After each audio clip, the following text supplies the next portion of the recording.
y gracias al apoyo del mismo de investigación judicial por extendernos esta grandiosa ayuda durante todas las charlas que hemos tenido.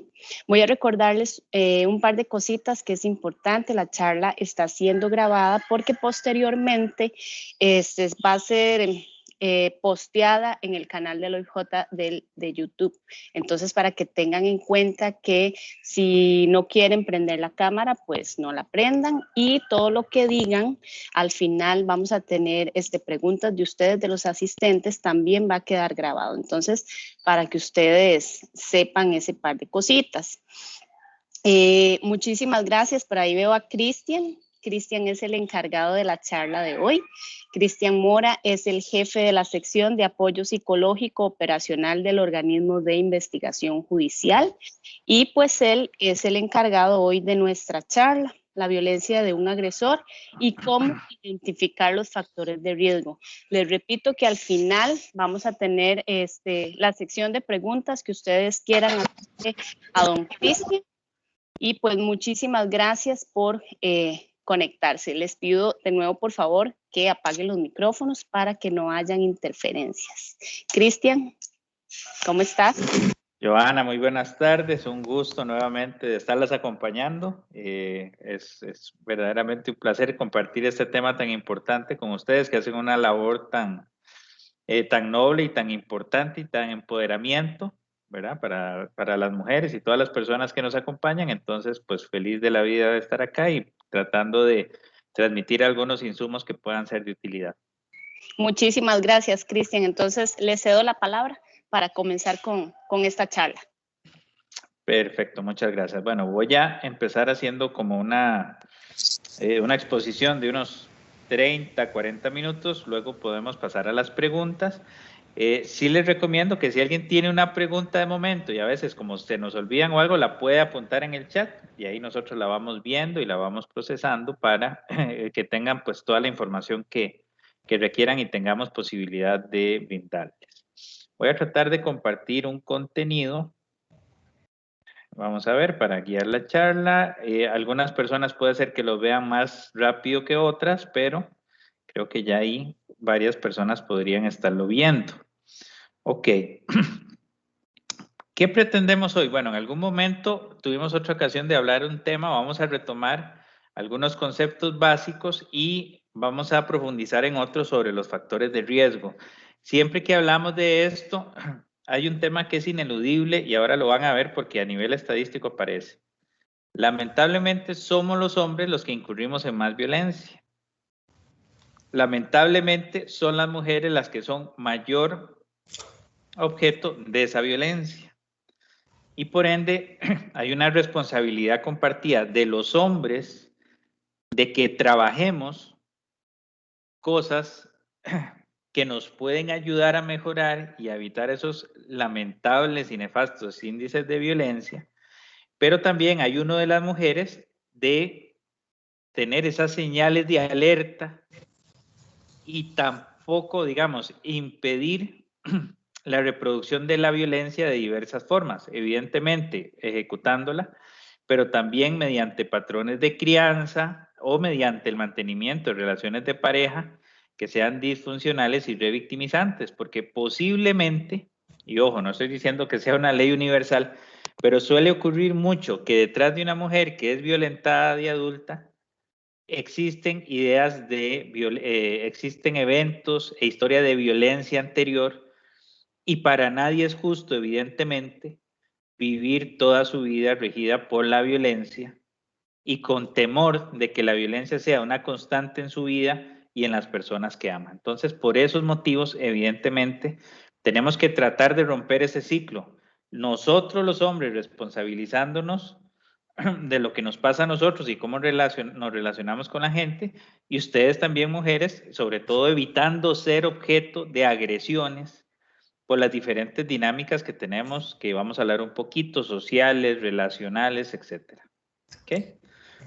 Este primer cuadro es un resumen muy básico que me gusta siempre retomarlo de la Organización Mundial de la Salud para que ustedes observen la cantidad de tipos de violencia que hay, ¿verdad? Entonces, la violencia lamentablemente está presente en todos los ámbitos de nuestra vida, en toda sociedad, en todo estrato socioeconómico, en todos los géneros. ¿Qué es lo que pasa? De repente, conociendo un poquito sobre qué tipos de violencia podemos trabajar, podemos prevenirla de una manera mejor. Y esa es la gran tarea. Si ustedes observan, en el lado izquierdo de sus monitores viene la naturaleza de la violencia, que puede ser física, sexual, psicológica, y también está la de privaciones o de desatención o negligencia. O sea, si uno es negligente con una persona que depende de uno, ¿verdad? Y también de una persona que convive con uno, está ejerciendo violencia, ciertamente, ¿verdad? Y vean que en esa parte de abajo, en los colores, todos los tipos de violencia aplican para prácticamente todos los tipos de relaciones o de circunstancias del ser humano. Si vemos la parte superior, dice violencia autoinfligida, y vean que únicamente la sexual no aplica ahí, pero en la violencia interpersonal y la colectiva sí aplica. Y pensémoslo así, muchas incluso de las violencias autoinfligidas que mucha gente se provoca puede ser producto, o la mayoría de casos lo es, de violencias interpersonales y colectivas. Entonces, mucho ojo a eso. Y esto es un sistema dinámico. Ahora vamos a hablar de un modelo ecológico del tema de la violencia. ¿Qué queremos decir con esto? Vamos a ver.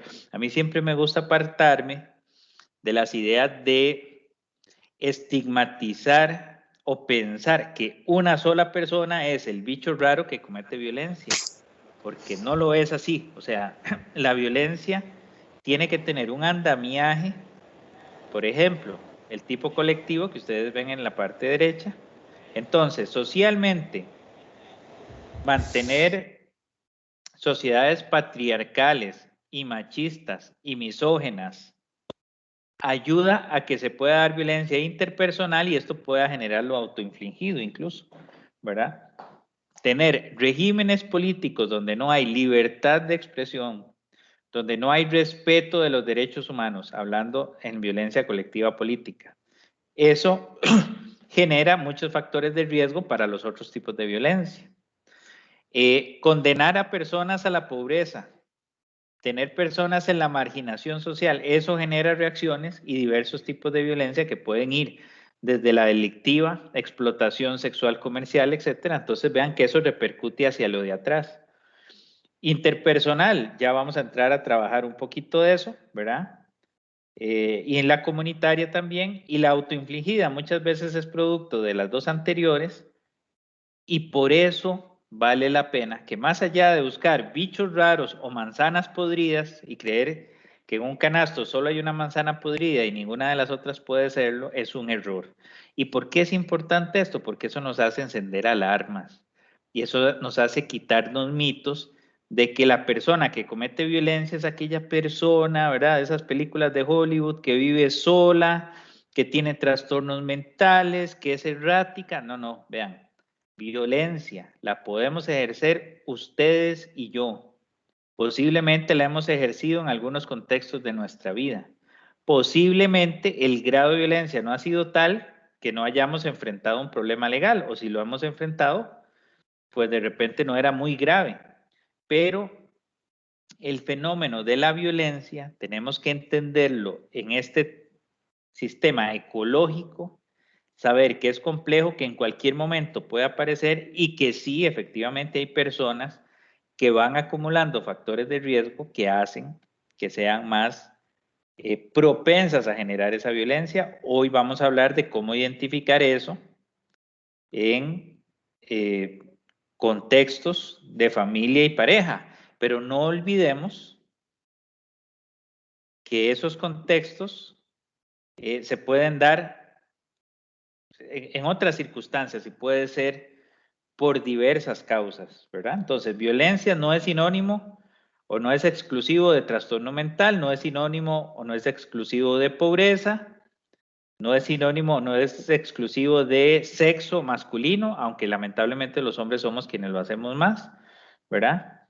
Pero vamos a trabajar ahí y lo que quiero de entrada es que ustedes tengan esa idea de que la violencia es un fenómeno dinámico, multidimensional, está en muchos niveles, todos lamentablemente podemos ser objeto, pero nosotros lamentablemente también podemos ser propiciadores de la violencia si no nos monitoreamos, ¿verdad?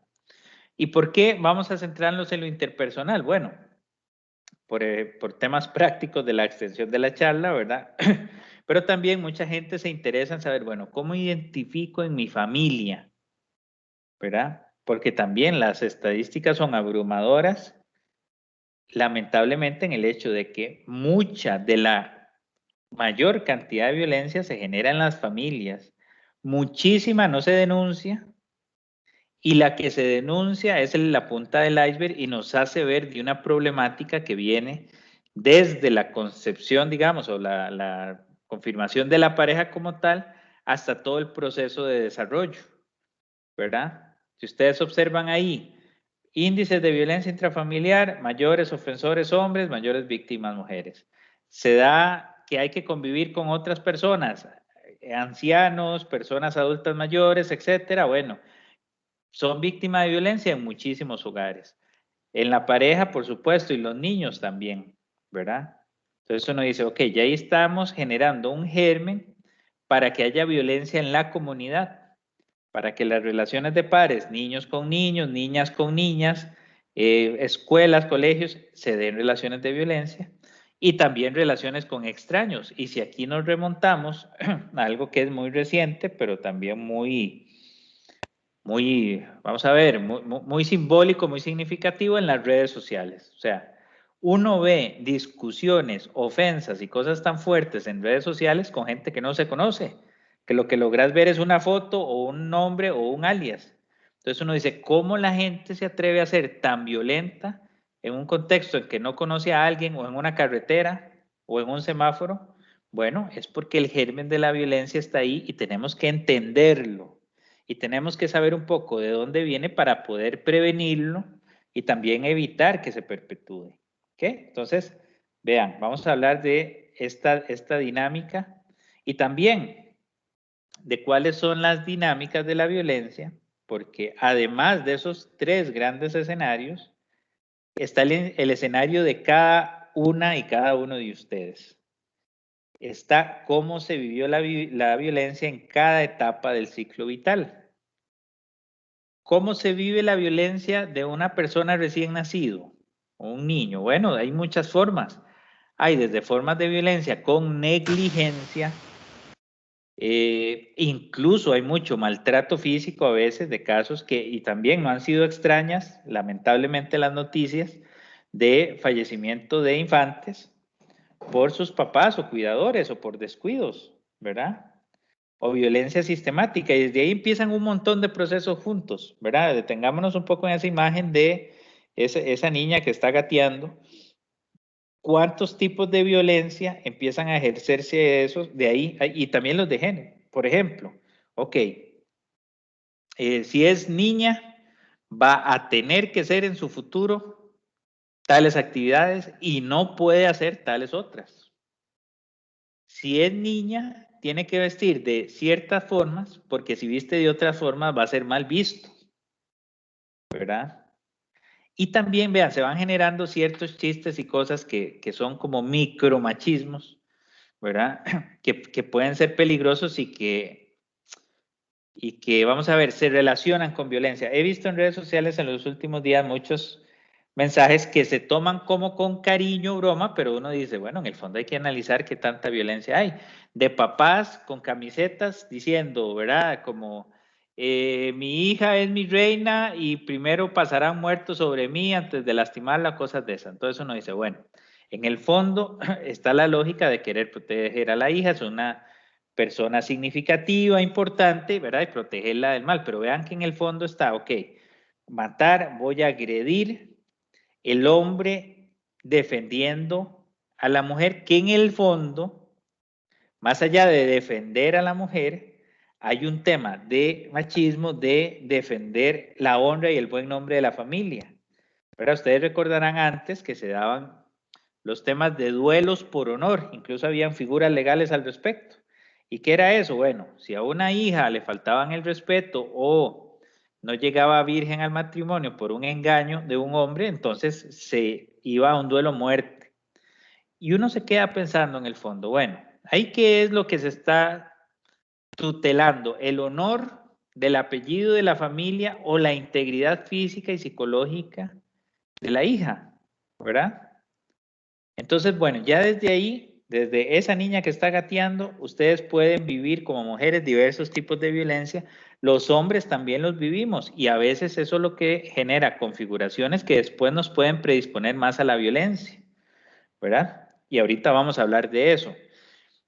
Veamos esa otra niña con enaguas, ok, entonces, a partir de ahí, de esos procesos de socialización, ya se les dice a las niñas qué hacer y qué no hacer y desde ahí las niñas lamentablemente empiezan a adquirir y aprender el miedo porque hay un hecho sustantivo real, lamentable y nefasto.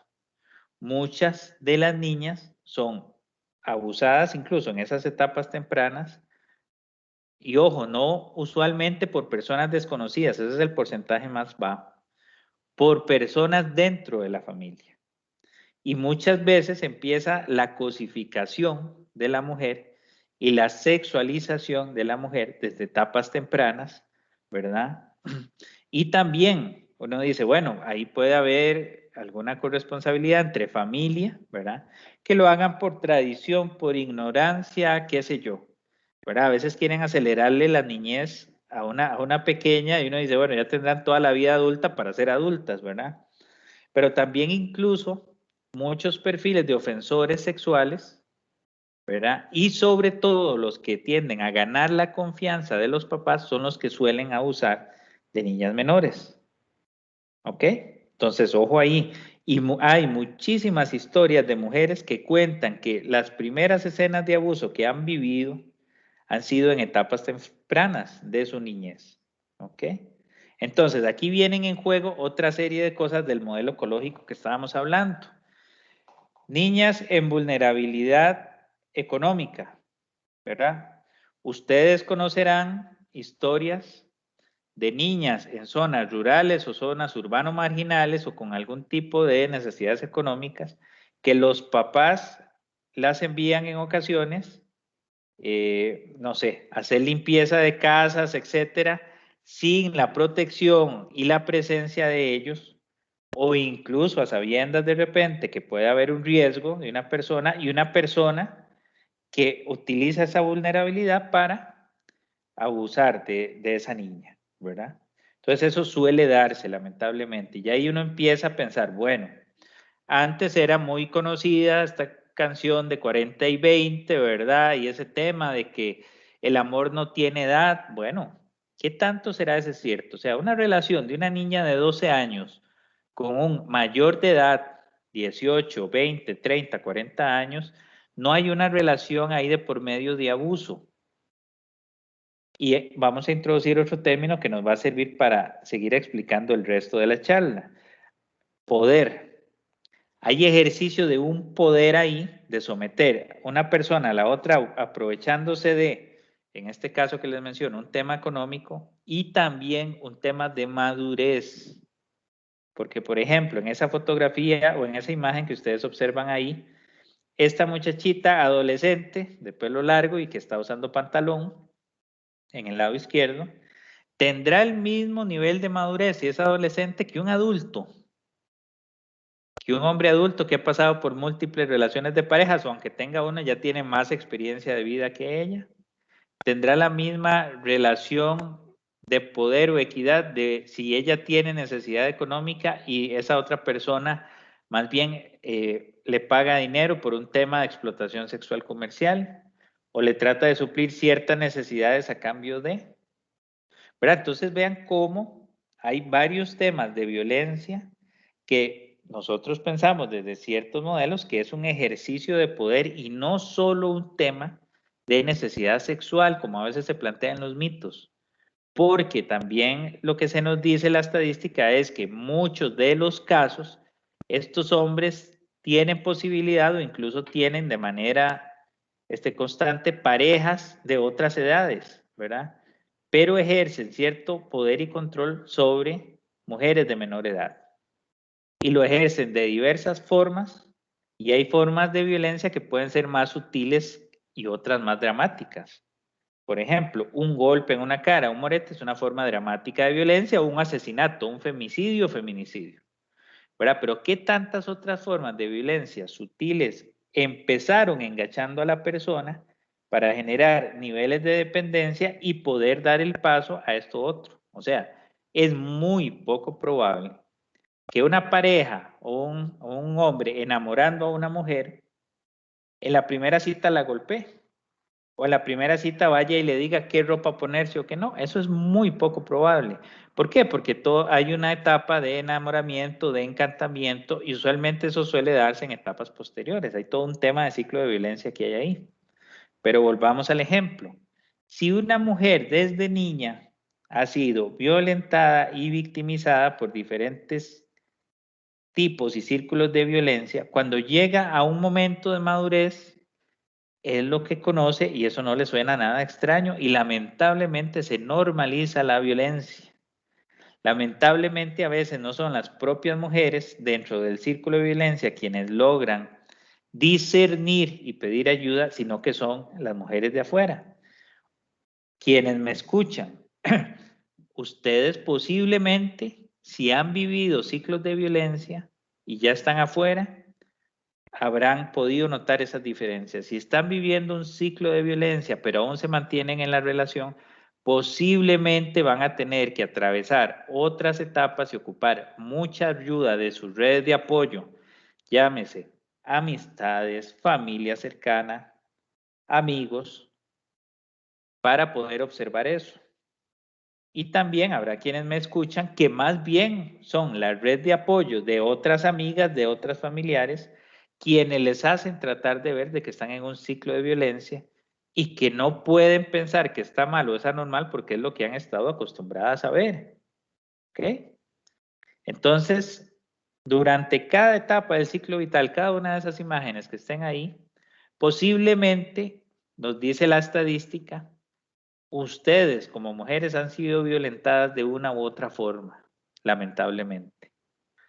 Y por eso tenemos que encender alarmas y por eso tenemos que ser conscientes y tener un despertar de conciencia de que eso no tiene por qué seguir siendo así, que si eso se normalizó, no tiene por qué normalizarse algo que está mal y que hay derecho a tener otras cosas diferentes. Pero eso tiene que ser un despertar mancomunado y ustedes tienen que ser conscientes, ¿verdad? Y no minimizar de que hay ciertos tipos de abusos y violencias que porque hayan sido sentidos como normales, estén bien. Vamos a ver, aquí el concepto norma no tiene o no es sinónimo de decir bien o mal, ¿verdad? Normal bueno y anormal malo, no. Aquí vamos a referirnos a normal como un término estadístico donde si la mayoría de personas, pongamos un número para que sea más ilustrativo, si hay 100 personas en una comunidad y 90 hacen algo, pues eso es normal, porque hay 90 es mayoría. Pero ojo, esa normalidad no quiere decir que esté bien, ni que sea lógico, ni que sea justo. Porque en este mismo ejemplo, si tengo 100 hombres y 90 dicen piropos o 90 dicen cosas a las mujeres en la calle, aunque sea normal, no está bien. Y eso hay que modificarlo. Quienes tengan algo de edad como yo ahí, yo soy modelo 80, quienes estén por esa edad, no sé, cuando uno era adolescente, el tema del piropo y eso era estrictamente normal. Incluso en los hombres había presión de que si uno no piropeaba a una mujer en la calle o no le llegaba a decir algo en algún momento, está raro eso, ¿verdad? 2021 ya hay leyes y ya se hace un cambio de conciencia y ahora se cuestiona este tema de decirle cosas a las mujeres en la calle, ¿verdad? Y ustedes verán que la reacción neomachista de mucha gente es, bueno, hey, si es guapo no es piropo, es halago, y si uno es feo, entonces sí es piropo y es un delito. Bueno, ahí hay un tema de de aceptación y de consentimiento de la mujer. Pero ninguna mujer que va caminando por la calle me ha dicho en algún momento a estas personas que les han gritado cosas que quieren que les digan algo, ¿verdad? Y ahí saldrán otros temas machistas que también ustedes habrán visto replicados en toda esa escala de vida, como por ejemplo, pensamientos de este tipo. Bueno, es que si la mujer se viste bonita es para que alguien le diga algo. O sea, ¿quién dice eso? Dentro de nuestro imaginario machista tal vez sí, pero la mujer se viste bien por un tema incluso de autocuidado y de autosatisfacción, ¿verdad? A lo largo de esa línea, ¿a cuántas de ustedes en diversas etapas les habrán dicho eso? Les habrán dicho cosas como, si usted viste así es vulgar o parece una prostituta, ¿verdad? O ese corte no es decente, o eso no se ve recatado, o eso no se ve bien para una mujer casada o una mujer con novio. Vean que son ciclos de violencia que se repiten, ¿verdad? Eso no es de una mujer, compórtese como una señorita. Podríamos decirles muchas más. Lo que quiero dejar ahí, digamos, en el tapete es que prevalece la violencia y a veces se disimula o se trata de matizar con cosas para que aparente ser cariño, aparente ser amor, que aparente ser preocupación, cuando en el fondo puede haber control. Y el control repercute en formas más complejas, concretas y drásticas de violencia. ¿Qué pensamos aquí? Bueno, la violencia se sufre porque desde niño se vive en carne propia, ¿verdad? Se aprende, ahí pueden ver la imagen de la derecha, la que dicen los gritos no educan. Hay un concepto básico que siempre me gusta traerlo a colación, que es aprendizaje vicario, y es el tipo de aprendizaje en el que yo repito, o sea, hago repitiendo lo que veo en otros. Entonces ahí nos lo deja claro, ¿verdad? En círculos de violencia intrafamiliar usualmente hay círculos complejos y eso se reproduce. Papá, mamá, que es lo que estadísticamente es mayoría, hijos, y ahí hay una mascota, pero también suele pasar con animales, también suele pasar con otros hermanitos, etcétera, ¿verdad? Entonces, por eso vemos que la violencia es sistémica, se sufre, se aprende, se reproduce, porque ya donde yo genero violencia en una persona, posiblemente más personas se van a ver afectadas por eso. Y no muere, sino que se perpetúa si no trabajamos en detenerla. O sea, en la figura que ustedes logran ver a la izquierda, hay una mujer amamantando, ¿verdad? El amamantar es uno de los actos de amor más grandes y también de los actos nutricios o de los actos de cuidado más grandes, porque la leche materna le genera todos los nutrientes necesarios a un recién nacido, etcétera. Pero además de eso, biológico va generando procesos psicológicos interesantes y complejos. Por ejemplo, el primer esquema mental que tiene un niño o una niña que amamanta es el rostro de su mamá. O sea, básicamente ustedes como mujeres, si han dado lactancia, puede ser a otros hijos o incluso como mamás canguro, no sé, ¿verdad? Pero están haciendo o hicieron un acto de amor en el que el primer esquema mental va a ser su rostro para esa persona, esa personita. Ahora, imaginen todo lo que implica eso a nivel cerebral. Ustedes son las que despiertan el cerebro de los niños y las niñas, las que le empiezan a generar el reconocimiento de algo que va a ser esencial en sus vidas, que son no solo los rostros humanos, sino también las emociones. La sonrisa, por ejemplo. Cuando ustedes sonríen y ven que un niño que está lactando sonríe, es algo maravilloso porque está aprendiendo eso y sabe que la sonrisa sirve para relacionarse y hacer otras cosas. O sea, eso es un momento maravilloso, ¿verdad? Es una dinámica maravillosa, compleja. Imagínense que después de ese periodo, esta persona cuyo rostro reconozco, cuyo rostro amo, etcétera, ¿verdad? De repente acude a un castigo físico y me dice que es porque me ama, ¿verdad? O sea, nuestro cerebro ha estado percibiendo por meses o años que ese rostro me ama y me nutre. Pero por otro lado, hay un castigo físico y ya tengo que equiparar ese castigo físico con amor, con lo otro. Entonces ya hay un nudo en la cabeza tremendo, incluso para un niño, ¿verdad? E incluso muchas veces esa agresión, que no viene usualmente solo de la mamá, sino incluso del papá, pero también cuando uno trabaja con mujeres, uno dice, bueno, es que es lo que a mí me enseñaron. ¿Y quién le enseñó eso? Bueno, es que mi papá a veces era muy estricto, mi mamá era muy estricta, y yo es la única forma que sé para educar. Ojo, la violencia como forma de educar. Entonces, esto es fuerte y grave porque ya empezó a generarle una distorsión cognitiva a nuestros niños y niñas. O sea, amor es una cosa, pero es esto otro y lo pueden llegar a equiparar. Entonces, por eso el tema del castigo físico, yo sé que es polémico, pero hay que trabajarlo muchísimo, porque es una forma de violencia donde si el discurso es, yo te hago eso para que seas una persona de bien, yo te hago eso porque te amo, ¿cómo iré a aplicar eso en una relación de pareja posterior? Ok, si yo te amo, entonces te pongo límites de ese tipo de límites violentos. ¿Y qué es lo que va pasando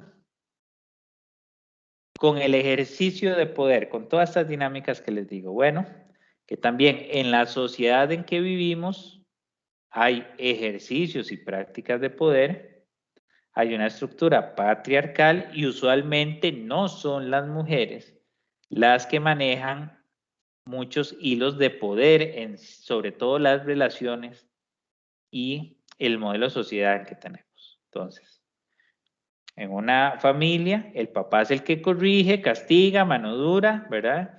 Y puede serlo, entonces, con todos los miembros de la familia, incluyendo la pareja. O sea, ya ahí uno ve que hay una desproporción en las relaciones de poder. Esa balanza de la derecha, lo ideal es que esté así. Lo no ideal o lo inadecuado es lo que pasa ahora.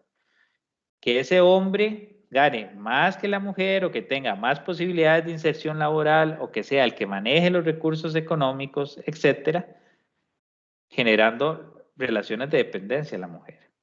Que el hombre sea el que puede acceder al espacio público, al trabajo, al esparcimiento, etcétera, y la mujer no tenga esos espacios, por ejemplo. Ok, entonces, la violencia de cualquier tipo del cuadro que vimos ahí, ustedes lo que van a ver en el fondo es que hay un ejercicio de poder desigual, discriminatorio, que afecta, que genera miedo, que genera tristeza, que genera desesperanza en la otra persona o las otras personas o grupos. Y ya eso es un tipo de violencia que podemos empezar a detener desde el hogar. Y hay varias estrategias para detener eso. La primera es tener en cuenta de que el Estado tiene que hacer ciertas cosas y nosotros como adultos podemos hacer otras y que vamos a ver, no podemos ser igualitarios al tratar de detener la violencia porque en la imagen de la izquierda donde dice equality o igualdad, vean que ser igualitario, o sea, darle la misma caja, el mismo tamaño de caja a esas tres personas no beneficia. ¿Por qué motivo? Porque todas tienen diferentes tamaños, todas ocupan diferente nivel de protección y por ende no todos logran ver. Entonces no ayuda. Equidad, que viene a la par, a cada persona hay que darle un tamaño de caja diferente para que puedan precisamente ver el partido en este caso, ¿verdad? Y vean que es diferente en la proporción que todos puedan ver. La realidad a veces lamentablemente es eso que viene ahí. Y a algunos se les da mucho y a algunos más bien se les mete en un hoyo, ¿no? Y liberación es como que ojalá no existieran barreras, pero como existen, tenemos que entonces tratar de ser equitativo para superar eso. Ese es un primer ingrediente. El otro es, como la charla se llama, identifiquemos factores de riesgo, vamos a identificarlo en la población que genera más riesgo de incurrir en violencia, que somos nosotros los hombres, ¿verdad? ¿Y qué es lo que pasa con nosotros los hombres? Ya vimos que en el caso de las mujeres suelen vulnerabilizarse desde muy niñas, se les dan una serie de mandatos y cosas en los cuales hay que obedecer o replegarse o aquel famoso calladita más bonita, ¿verdad? A los hombres, ¿qué mandatos nos empiezan a dar? Bueno, tenemos que ser hombres precisamente. Y la idea, muchas veces torcida, de ser hombre, tiene que ser, o se relaciona muchas veces con el ejercicio de la violencia. Vean la imagen de la izquierda, ¿verdad? O sea, no haga eso porque la letra con sangre entra. Incluso había una teoría educativa que decía eso, ¿verdad? Empezamos a adquirir algunos mandatos porque los hombres a veces no sabemos lo que podemos ser o lo que tenemos que ser, sino que sí tenemos muy claro lo que no debemos ser. Y eso es parte de cómo funciona el machismo y el patriarcado. A un niño desde primero no le dicen qué posibilidades infinitas puede tener uno de ser hombre, sino que le dicen, vea, si usted quiere ser hombre, lo primero que tiene que saber es que no tiene que ser una niña, no puede ser una mujercita. Y eso te lo enseñan con violencia incluso, ¿verdad? Entonces, te lo enseñan desde golpes, te lo enseñan desde no juegue con sus hermanas o porque usted juega con muñecas, porque ahí se nos enseña el otro odio, que es la homofobia, ¿verdad? Entonces, yo a usted lo voy a educar a mano dura, con castigos y todo lo que ustedes pues habrán conocido y vivido en sus familiares, amigos, parejas, etcétera, porque usted si juega con muñecas se hace mujer. Y les decía, el hombre no es mujer, incluso vemos la imagen del niño jugando con las niñas, y ustedes lo verán en un proceso de socialización temprana en kinders, etcétera. Muchas veces, para afirmarse siendo hombre, yo tengo que jugar o solo con niños o hacerle alguna travesura a una niña. Y ustedes verán que en ciertas etapas del desarrollo hasta se ve con agravio el gustarle a una niña y hasta dicen que dan asco los besos y todo, ¿verdad? Porque están en esa etapa de diferenciación que está muy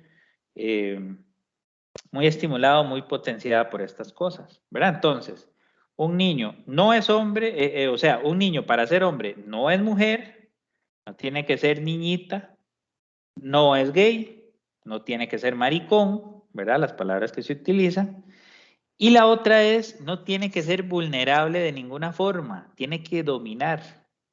Ustedes ven ahí a ese otro niño persiguiendo un gato, ¿verdad? Y hace poco, estos días salió una noticia también de maltrato animal ahí lamentable. Entonces, los hombres vamos creciendo con esas ideas y por supuesto todo lo que se atraviese en ese lugar puede ser objeto de violencia. Porque volvemos, si me enseñaron de niño que golpear es amar, entonces por supuesto que yo defiendo mi posición de no ser mujer, no ser vulnerable, no ser gay, no ser lo que sea, a golpe si es necesario, porque los hombres así defendemos nuestro espacio. Ojo. Y vean qué interesante la otra contradicción que viene. Ok, un mandato del patriarcado y del machismo es que yo tengo que ser eso, no tengo que ser niña, no tengo que ser homosexual, no tengo que dominar, etcétera, ¿verdad? A las mujeres incluso, si puedo dominarlas, debo dominarlas, pero luego es el tema del enamoramiento, de las relaciones de pareja. Entonces, cuando uno se tiene que enfrentar a eso y luego tenés que enfrentarte a tu parte afectiva, tenemos el segundo gran nudo en la cabeza, ¿verdad? El primero era esto de que si te golpeo es amor y el segundo es este, o sea, ¿cómo hago para acercarme afectivamente, si me gustan las mujeres, en el caso de la heterosexualidad? Si yo, o sea, no puedo vincularme con el lado afectivo porque es malo, eso me quita mi papel de hombre, ¿verdad? O si expreso alguna cosa que pueda sentirse como sensible, eso me asemeja a un homosexual. O si no tengo el control y si no someto, pues no domino y no soy hombre. De ahí que en los hombres nos suele ocurrir mucho que entramos en conflicto o se ponen en evidencia nuestros conflictos con temas como las relaciones de pareja. Mientras estemos los hombres en grupos de hombres no hay ningún problema, todo pura vida, todo tranquilo, todo tuanis, todo en orden, ¿verdad? El tema de los hombres a veces es cuando ya tengo una pareja o cuando tengo una relación con otras mujeres, relación de trabajo, etcétera. ¿Y por qué? Porque hemos venido introyectando, unos más que otros, unos con más pasión que otros o con más acento que otros, mandatos. Y vean que incluso a veces se le dicen a los niños de forma cariñosa y de forma peligrosa. Sí, mi rey, usted es el rey de la casa, ¿verdad? Usted es el caballero que va a proteger a mamá, es el hombre de la casa, ¿verdad? Usted es el que tiene que solucionarlo todo, es el que tiene que hacer magia, ¿verdad? O usted al ser el rey o al ser el, ¿cómo decirlo? El dueño de todo esto y el jefe de la casa o el jefe del hogar, etcétera, usted tiene que dominar, tener orden, ¿verdad? Y uno dice, opa, y eso al final, ¿qué genera? Que cuando me encuentre a una mujer que no crea estas cosas tan torcidas o luche por sus derechos, su independencia, etcétera, muchos hombres empiecen a temer pérdida de control y recurran a la violencia para ejercer ese control y mantenerlo, ¿verdad?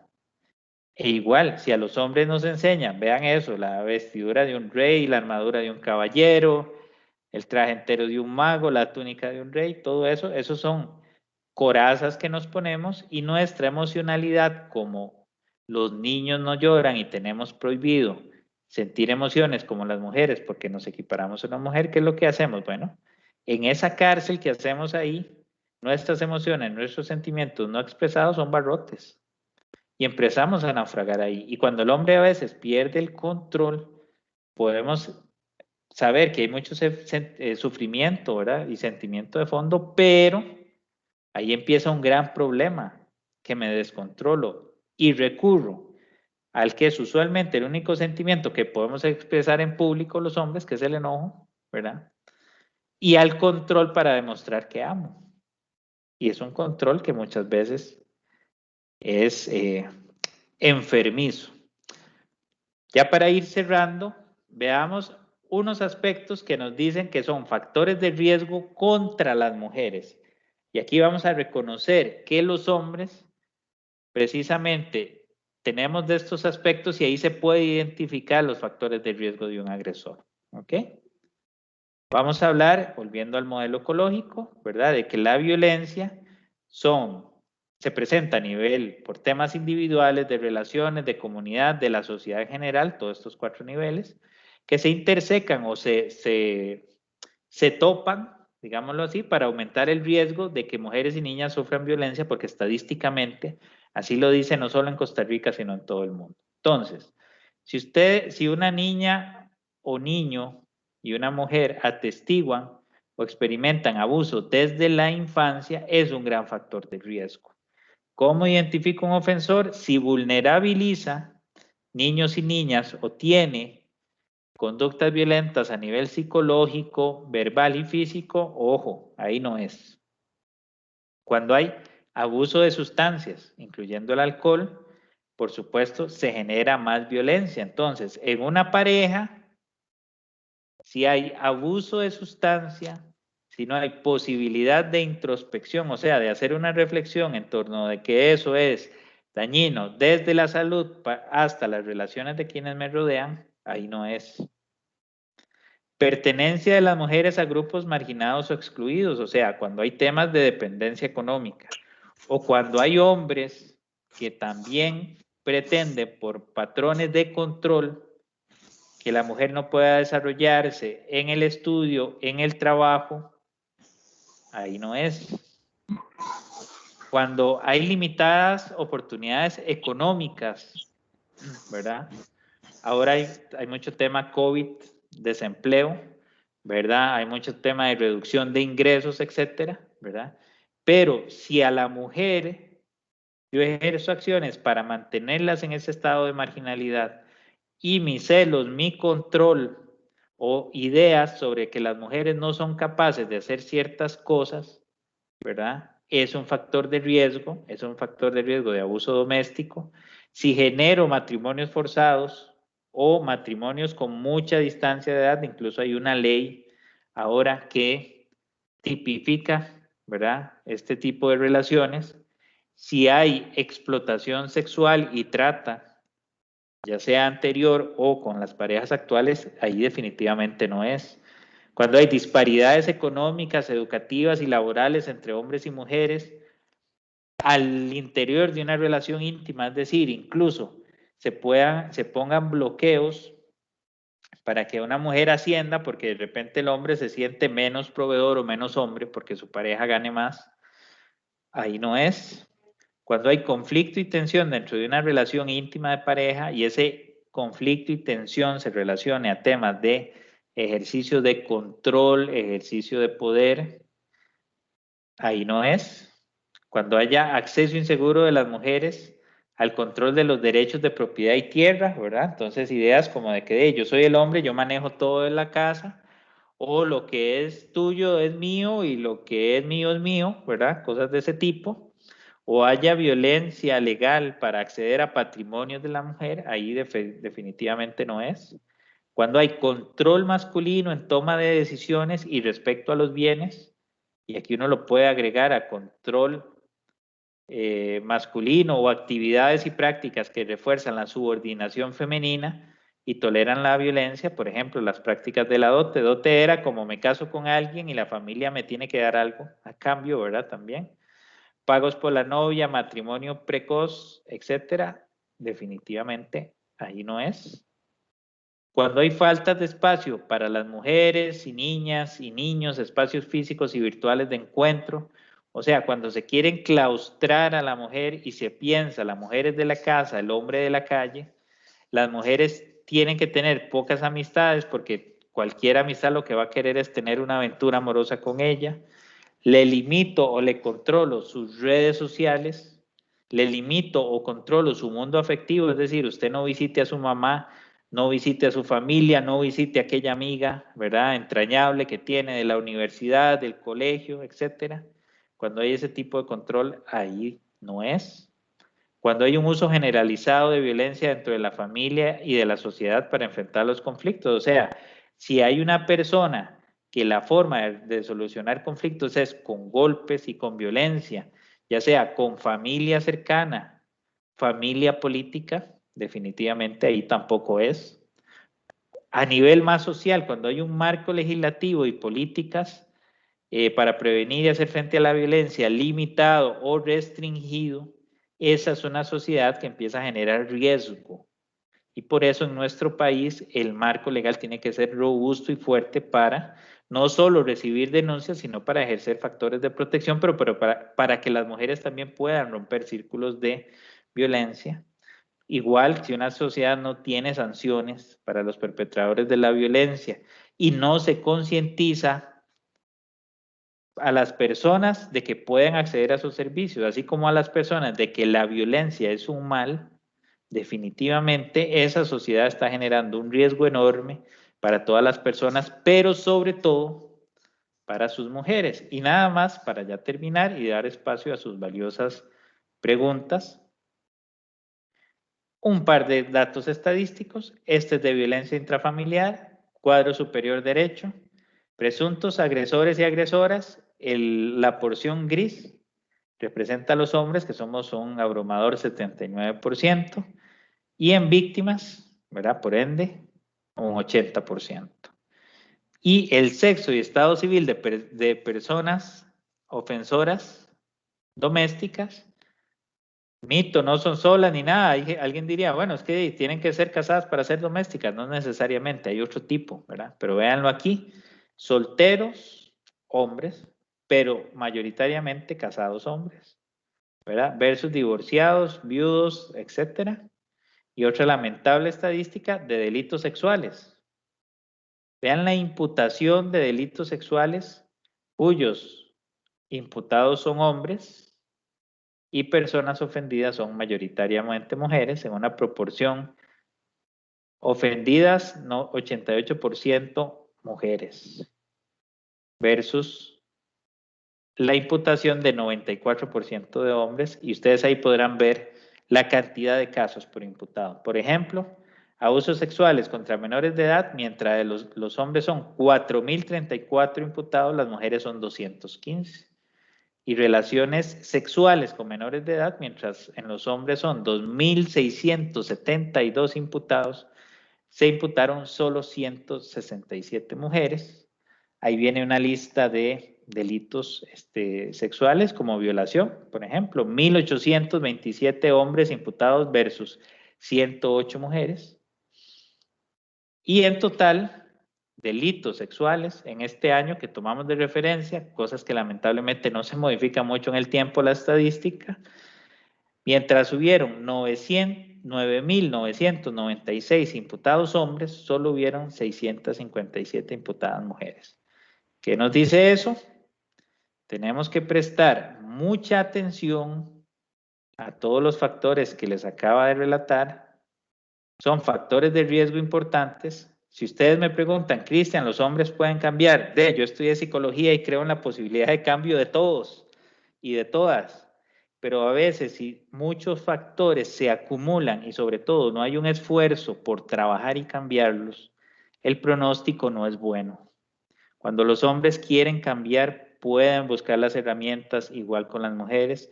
¿Qué suele pasar con estos casos? Usualmente las mujeres son las más involucradas porque les interesa, tienen más desarrollada la parte afectiva en relación a los hombres, pero también porque lamentablemente son las que más han sufrido esas vejaciones de una sociedad machista, patriarcal y que lamentablemente no se ha movido a la velocidad que debe para que las mujeres tengan igualdad y se liberen de todas esas cadenas que les hacen ser más víctimas de ofensas y sobre todo las pueden ubicar en una posición en que sean más vulnerables. De ahí que identificar esos factores de riesgo puede servir muchísimo para empezar a superar eso y así como la labor que hacen las reinas silenciadas. Despertar la conciencia de eso nos hace, si estamos en esa posición, salirnos, pero sobre todo tener la posibilidad de ayudar a otras personas y generarles un futuro diferente. Así las cosas, pues soy todo oídos para las observaciones y consultas que tengan. Ok, muchas gracias, Cristian, súper importante esta información, más ahora con todos los casos, ¿verdad? Como vos dijiste, no es solo en un matrimonio, también se dan en el noviazgo, también lo sufrimos las mujeres en la calle, ahora con este asunto de que hay muchos agresores que se suben a los buses y tratan de agredir sexualmente a las mujeres. No solamente busquemos agresión sexual como una violación, sino como roces que te tocan si vos te dormís por ahí. Entonces eso es muy importante, aprender cómo a identificar todo esto y saber que estamos siempre rodeadas pues de este tipo de lamentables situaciones.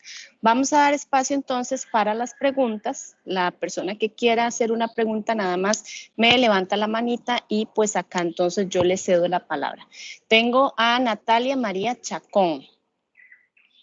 Natalia, entonces si gusta activas el micrófono y haces la pregunta. Hola, buenas tardes. Buenas tardes. Sí, mi nombre es Natalia Chacón y yo sí fui víctima de agresión doméstica por muchísimos años, ¿verdad? Y entre todo esto quiero decirle a las mujeres que no nos quedemos calladas, que realmente es un círculo vicioso, pero nos hacen ver que no somos capaces en ellos, que si denunciamos ellos se van presos, no podemos salir adelante, que nuestros hijos se van a morir. Entonces en esa parte yo lo supe, me costó muchísimo después de que me separé hace 4 años, fue donde ya puse la denuncia. Entre esa situación de denuncia se destacó una tentativa de femicidio, el cual lleva un proceso de juicio.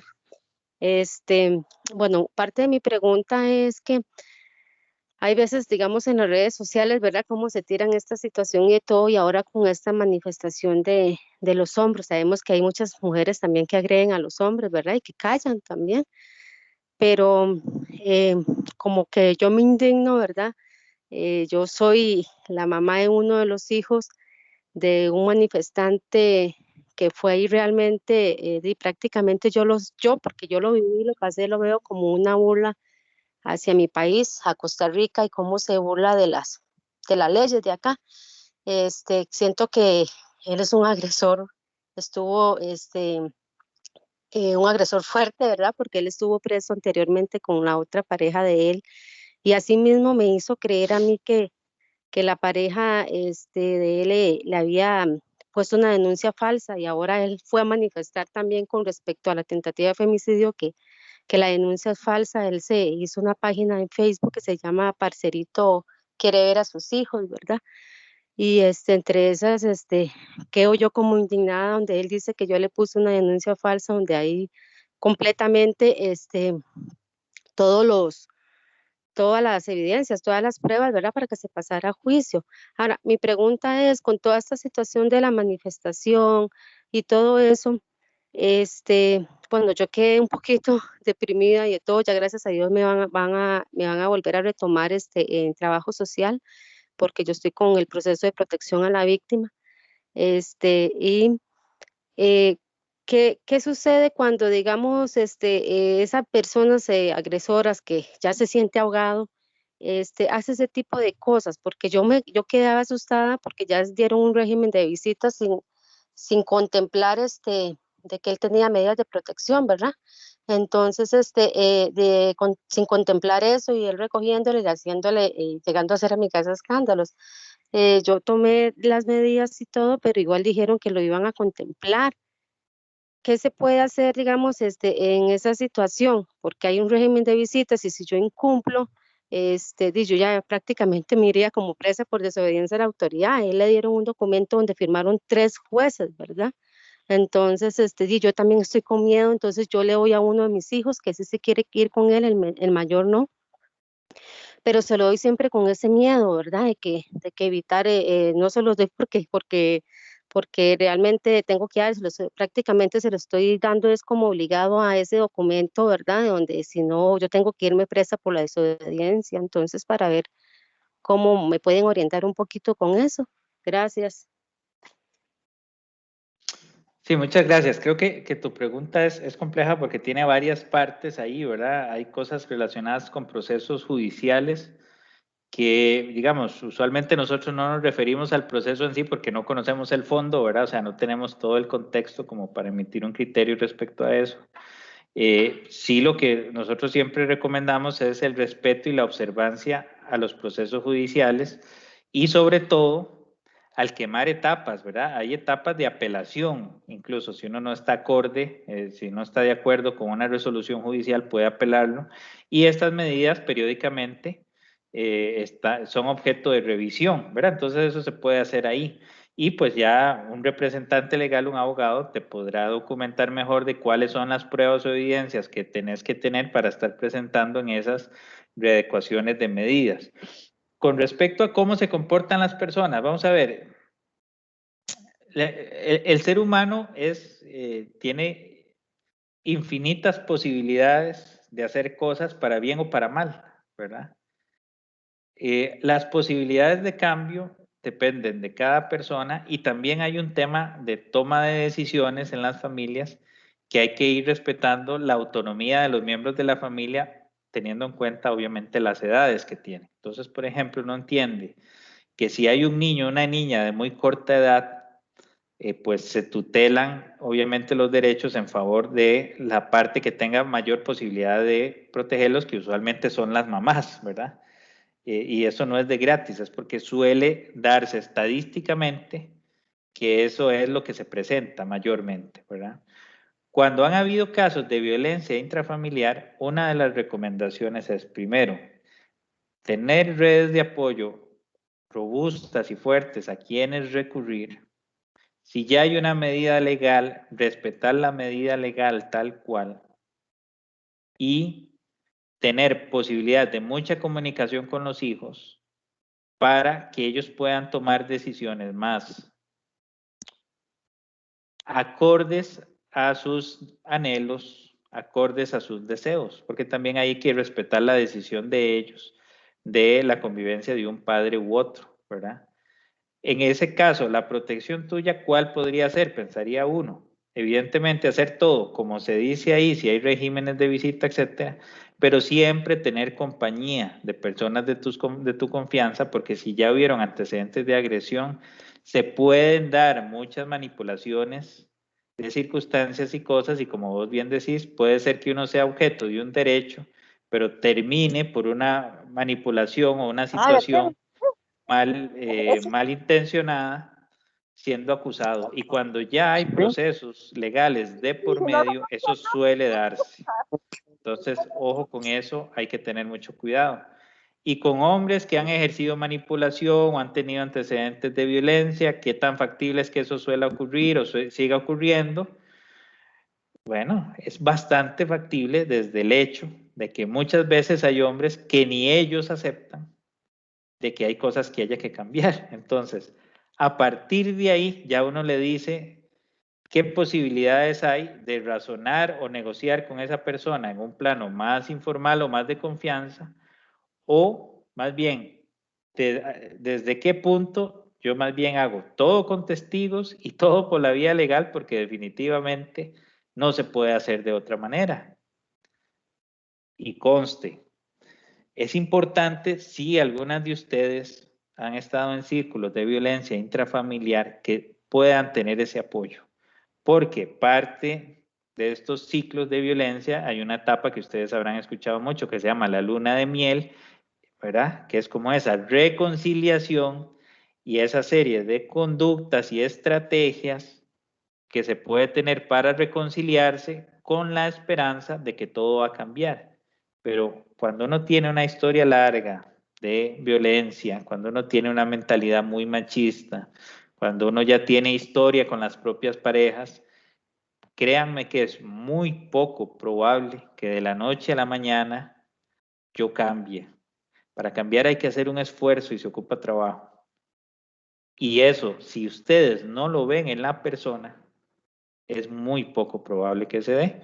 Para dar paso a la segunda pregunta, imaginen a alguien que quiere perder de peso y sigue comiendo igual y sigue teniendo los mismos hábitos. No va a haber un cambio. Tiene que haber un cambio de dieta y tiene que haber ejercicio, o sea, un cambio de hábitos. Ocurre igual con la violencia. La persona tiene que generar una serie de cambio de hábitos para que pueda haber un resultado diferente. Entonces, ahí mucho ojo. Adelante. Listo, Cristian, gracias. Vamos a pasar a la segunda pregunta. Daniela. Sí, buenas tardes y muchas gracias por esta charla que me parece súper interesante. Más bien, qué pena, es que tuve que conectarme tarde. Bueno, mi consulta se debe a que tengo una persona cercana que está pasando por un círculo de violencia intrafamiliar y yo soy trabajadora social, apenas recién vengo graduándome. Ella me consulta que dónde puede buscar ayuda, ¿verdad? Psicológica más que todo para poder ella entrar en un proceso, ¿verdad? Y tratarlo.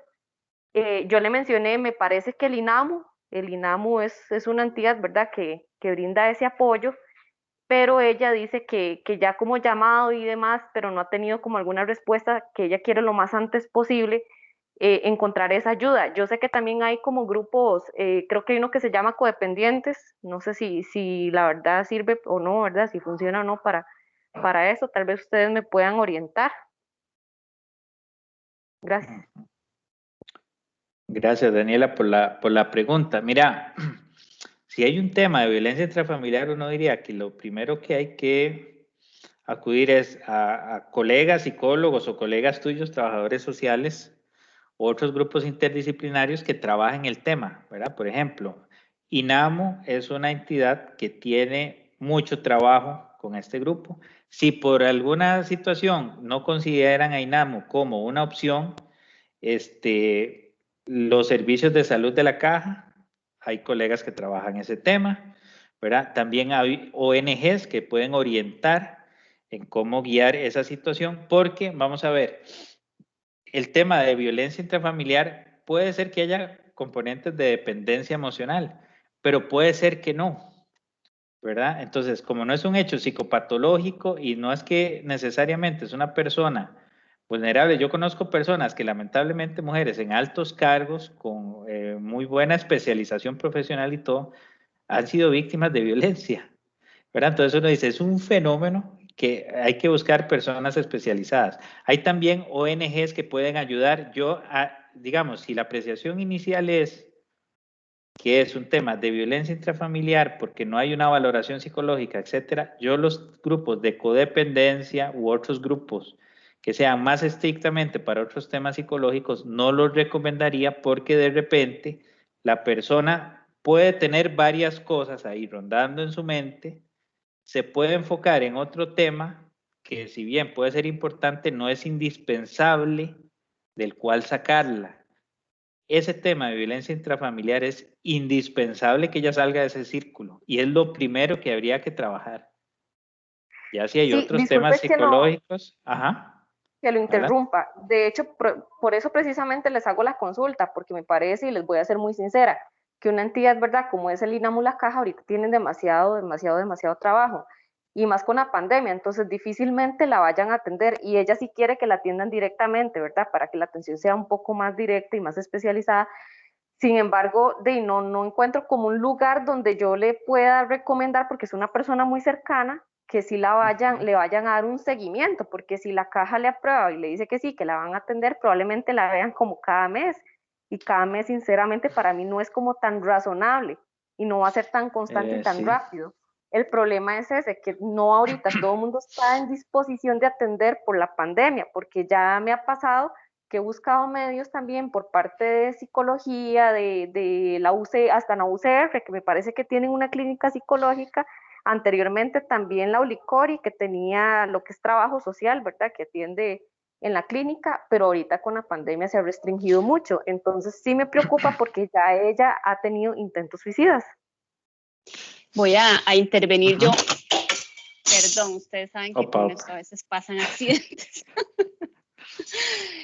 Para Daniela, vieras que nosotras en Reinas Silenciadas tenemos un proyecto que, si Dios quiere, lo vamos a poner a caminar ya en las próximas semanas. Y es precisamente ese, porque muchas mujeres nos piden ayuda psicológica. Como en otras ocasiones lo hemos dicho, María Teresa y yo tenemos toda la buena intención de ayudarlas, pero nosotras no somos psicólogas, nada más tenemos el proyecto porque nos pareció siempre súper importante y demás, y para ayudarnos entre mujeres. Pero sí vamos a tener este próximo proyecto que es ayuda psicológica vía virtual. Entonces, más bien queremos hacer que varios psicólogos se postulen para nosotras tener ahí una red de apoyo como las que Cristian menciona, que creemos que es sumamente importante, de forma gratuita. Únicamente se va a tratar el tema de violencia intrafamiliar. Entonces, Daniela, si usted gusta, escríbame un mensajito por Messenger en el Facebook de Reinas Silenciadas para yo guardar su dato, y apenas tengamos el proyecto caminando, yo me comprometo a contactarla. Ah, ok, sí, perfecto. No, y para mí también me interesa, a mí me interesaría mucho formar parte también. Entonces, ¿a dónde le escribo? Excelente. Al Messenger de Reinas Silenciadas Costa Rica. Es la página del Facebook. Y perfecto. Bueno, si alguna otra psicóloga o psicólogo me está escuchando, sería importante, y si quieren unirse a esta noble labor, que me manden un mensajito y así podemos programar una reunión. Ahora todo es vía virtual, ¿verdad? Entonces, para conocerlos y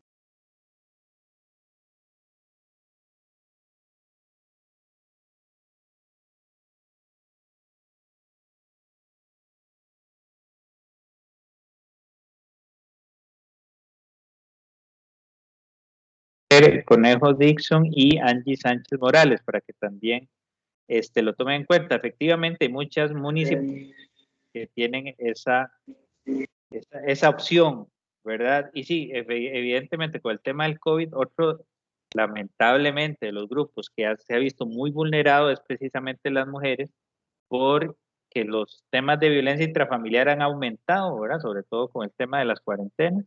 Y de ahí también importante que estas redes de apoyo como Reinas Silenciadas y este proyecto, que lo aplaudo y les deseo los mejores éxitos, ¿verdad? Ojalá también puedan contactar al Colegio de Psicólogos, Joana, porque de repente hay mucho estudiante ya practicante y profesional que le va a interesar trabajar en el tema, y definitivamente entre más redes de apoyo haya ante colapsos de este tipo, pues habrán más opciones para poder brindar este tipo de soporte.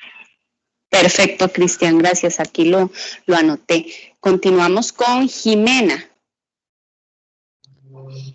Ahí me escuchan. Así es, te escuchamos. Ok. Bueno, mi nombre es Carolina. Es que me acabo de dar cuenta que estoy utilizando el canal de Teams de mi hija y por eso el loguillo ahí que tiene hasta de un gatillo. Ok, Entonces, ningún problema.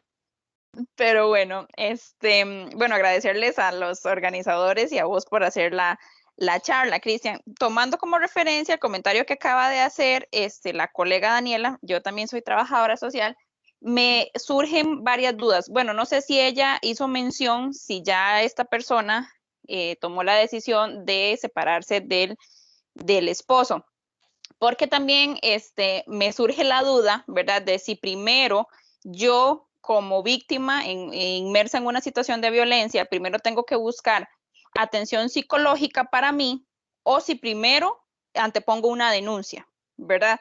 Me surge la duda como de hasta cuándo considero yo necesario que yo tengo que poner una denuncia. Por ejemplo, ¿cuándo puedo ir tal vez a la oficina de protección a víctimas y testigos?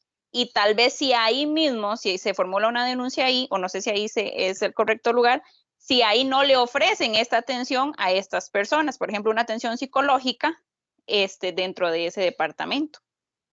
Ok, te comento que para eso se hacen valoraciones de riesgo y también, pues, cada persona tiene que hacer su valoración de riesgo.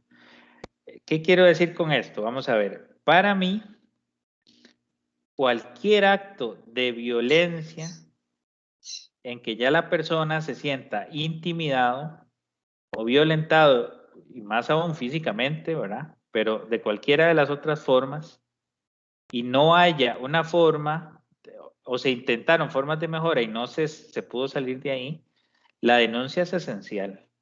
Y para eso hay juzgados de violencia intrafamiliar en todo el país, en los diferentes circuitos judiciales distribuidos por todo el país, existen juzgados de violencia intrafamiliar.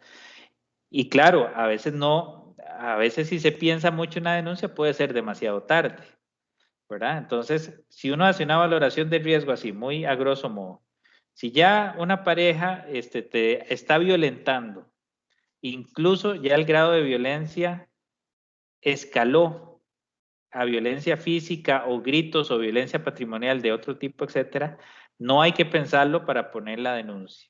Si paralelamente se puede acceder a diferentes recursos psicológicos o de apoyo de trabajo social, etcétera, ideal hacerlo de forma paralela. ¿Qué es lo que suele pasar? Lamentablemente, que muchas mujeres se quedan pensando mucho, y vamos a ver, para que no se malinterprete esto, pensando digo que postergan en muchos momentos el tiempo de la denuncia porque hay precisamente un ciclo de violencia que les hace pensar que las situaciones van a cambiar o que pobrecito esa persona porque solo me tiene a mí o que pobrecito porque yo soy todo para él, etcétera. Y lo que se va haciendo con el tiempo es que se van cronificando los sistemas de control y los niveles de violencia y a veces la propia mujer incluso puede llegar a creer que no necesita ayuda o podría querer, demos un chance más y ya dimos 20 chances más, 10 chances más, los que sean, ¿ves? Entonces, si vos y yo lo hablamos aquí en frío, uno diría, la denuncia es mejor lo primero y luego o paralelamente los otros procesos. Lo que suele pasar, más bien, es que muchas mujeres acuden a buscar ayuda psicológica o social y luego hasta que tienen un poder de convencimiento y están un poco empoderadas, formulan la denuncia, ¿verdad? Entonces, a veces, entre la teoría y la realidad hay unas distancias que uno quisiese que fueran diferentes o que no existieran, pero lo que hay que potenciar es el tema de la denuncia. Y volvemos, yo creo, y lo he visto en algunos casos, y tengo la convicción de ellos, ya cuando alguien se decide a denunciar es que ha pasado mucha agua debajo del puente. Entonces, no hay que ni siquiera hacerlos dudar en lo más mínimo porque ya han venido viviendo una serie de cosas muy feas. Es muy poco usual, muy excepcional, que alguien denuncie alguna cosa que uno pueda decir, no, pero eso es cualquier cosa. No es cualquier cosa. Y si tenemos personas a las que les estamos prestando apoyo porque conocemos del caso o porque lo hemos visto, vivido, lo que tenemos que empoderarlas es que salgan adelante y que sepan que hay recursos legales para salir adelante, porque también uno entiende que esa persona tiene sus necesidades, tiene sus inseguridades, sus miedos, pero también de repente quedarse en esa situación puede ser peor y lamentablemente muchos de los casos, si bien han habido casos, que también lamentablemente no han sido pocos, de que hay denuncias y el Estado no ejerció la proximidad y la velocidad que uno deseara, también están la mayoría de casos donde todo el mundo sabía alrededor que la persona era violentada, pero incluso la persona nunca se atrevió a denunciar. Entonces, desde mi punto de vista, yo les recomiendo que si conocen a personas en esas circunstancias, hay que incentivarles que denuncien y en todo el país, en todos los tribunales de justicia, hay lugares para poder hacerlo. Con respecto, otra vez metí yo la cuchara esta vez. Ningún problema. Con respecto, bueno, a la persona, ¿verdad?, que es cercana, ella sí tengo entendido que ya no vive con él. Sin embargo, sí me parece muy importante lo que usted también estaba diciendo. Lo primero es, ¿verdad?, tratar de que esta persona busque ayuda para que no vuelva a ese círculo, porque si bien es cierto, eso es un círculo, y más que está tan reciente, de hecho ya está con ayuda psicológica, y no por esta razón, sino por otra razón anterior, pero me parece que ya, digamos, para tratar este tema, ¿verdad?, desde mi perspectiva, ya sí podría buscar ayuda en otro lugar, porque me parece que donde ella está llevando la atención para este tema tal vez no le ha funcionado tanto. Sí, y vean, a nivel psicológico hay otro tema y nosotros lo hablamos mucho. Si uno tuvo relaciones de pareja con este tipo de elementos y no se trabaja, lo que suele ocurrir después es que se encuentra uno el mismo espíritu en diferente cuerpo. ¿Qué quiero decir con esto? Que la gente puede tener una tendencia a repetir patrones de conductas similares. Entonces, ¿qué es lo que pasa? Que uno se encuentra amistades después. Si tuvieron antecedentes de eso, le presentan a otro novio o otra pareja y uno dice, mira, es igual que la anterior, solo que en otro cuerpo, ¿verdad? Entonces, con eso hay que tener cuidado porque los ciclos se pueden repetir y ahí sí, quien tiene que empoderarse y tiene que tener fortaleza para romper esas cadenas, esos ciclos y que no se estén repitiendo constantemente es uno. Pero eso se logra a través del autoconocimiento y por supuesto el apoyo de las personas que tenga alrededor. En ese caso, vos siendo amiga de ella, no puedes dudar por un segundo de que sos una importantísima red de apoyo, de que lo has sido y que le estás aportando mucho a la vida de esa persona con ese apoyo, ¿verdad? Porque si no, hacerlo solo es muy complicado, muy, muy complicado. Bueno, vamos a cerrar con mucho gusto. Vamos a cerrar con la pregunta de Sofía. Buenas tardes, ¿me escuchan? Sí. Te escuchamos. Buenas tardes, gracias por el espacio y muchísimas gracias por el aporte de ambos. Mi pregunta es la siguiente, yo soy estudiante de criminología. En mi segundo cuatrimestre me tocó la materia de psicología general, de la cual me tocó entrevistar a muchachas sexoservidoras, muchas con pareja y muchas pues sin pareja. Algunas de ellas me dijeron a mí que ellas se sentían que ellas se autoviolaban. Esto porque al principio de la charla, la ponencia de Cristian dice que es difícil. Ahora, mi incertidumbre es esta. ¿Será posible que esto sea una manifestación de autoviolentarse sexualmente para una mujer?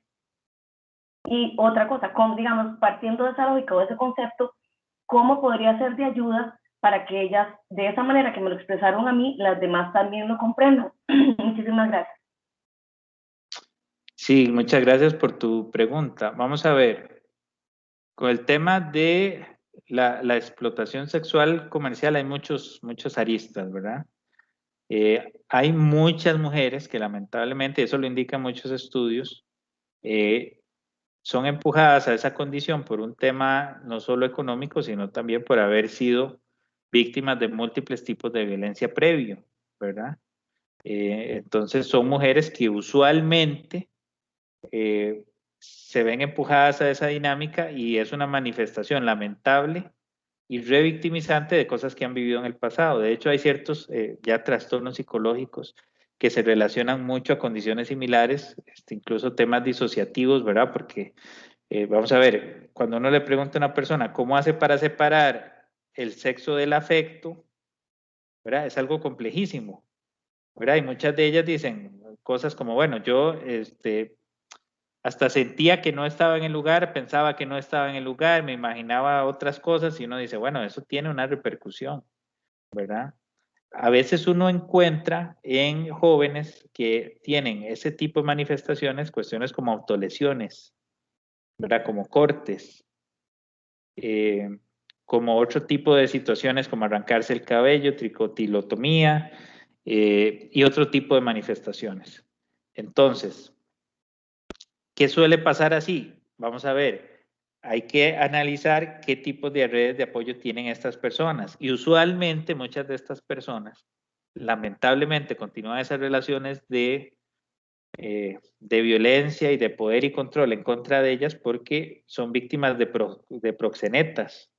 O incluso las mismas parejas las prostituyen. O incluso ellas en su relación de pareja son el único ingreso económico al hogar, ¿verdad?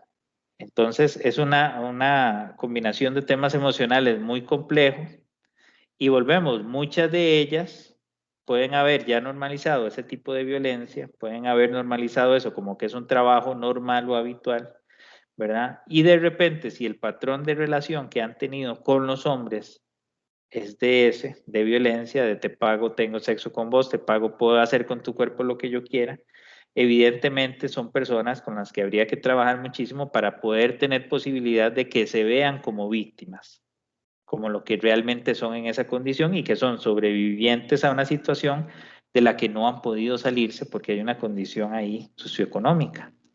Pero entonces tu pregunta es muy interesante y muy compleja porque vamos a ver, el que una persona sea consciente de algo no es hablarle bonito o hablarle fuerte en una ocasión. Son procesos a veces de semanas, meses o incluso años, donde la persona pueda percibirse como que soy víctima. Por eso la violencia intrafamiliar no es fácil. Por eso la violencia intrafamiliar no es que solo son víctimas personas o con baja escolaridad o con solo dependencia económica, ¿no? Yo he visto mujeres, como les digo, con altos grados profesionales, muy buenas posiciones laborales y económicas, exitosas, y no pueden a veces visualizar que ellas son víctimas en ciertas circunstancias, ¿verdad? Entonces, hay cosas que ayudan a salirse de esos círculos de dependencia, por supuesto. Si le damos vuelta a los factores que yo les leí ahora, de los factores de riesgo de violencia contra mujeres y niñas y niños, sí, si una mujer tiene una buena posición socioeconómica, se le ayuda mucho y tiene más posibilidad incluso de acceder a ciertos servicios o cosas. Si una mujer tiene independencia, lo puede hacer más. Si una mujer tiene buenas redes de apoyo, tiene una familia que lo apoya, etcétera, lo puede hacer de mejor forma.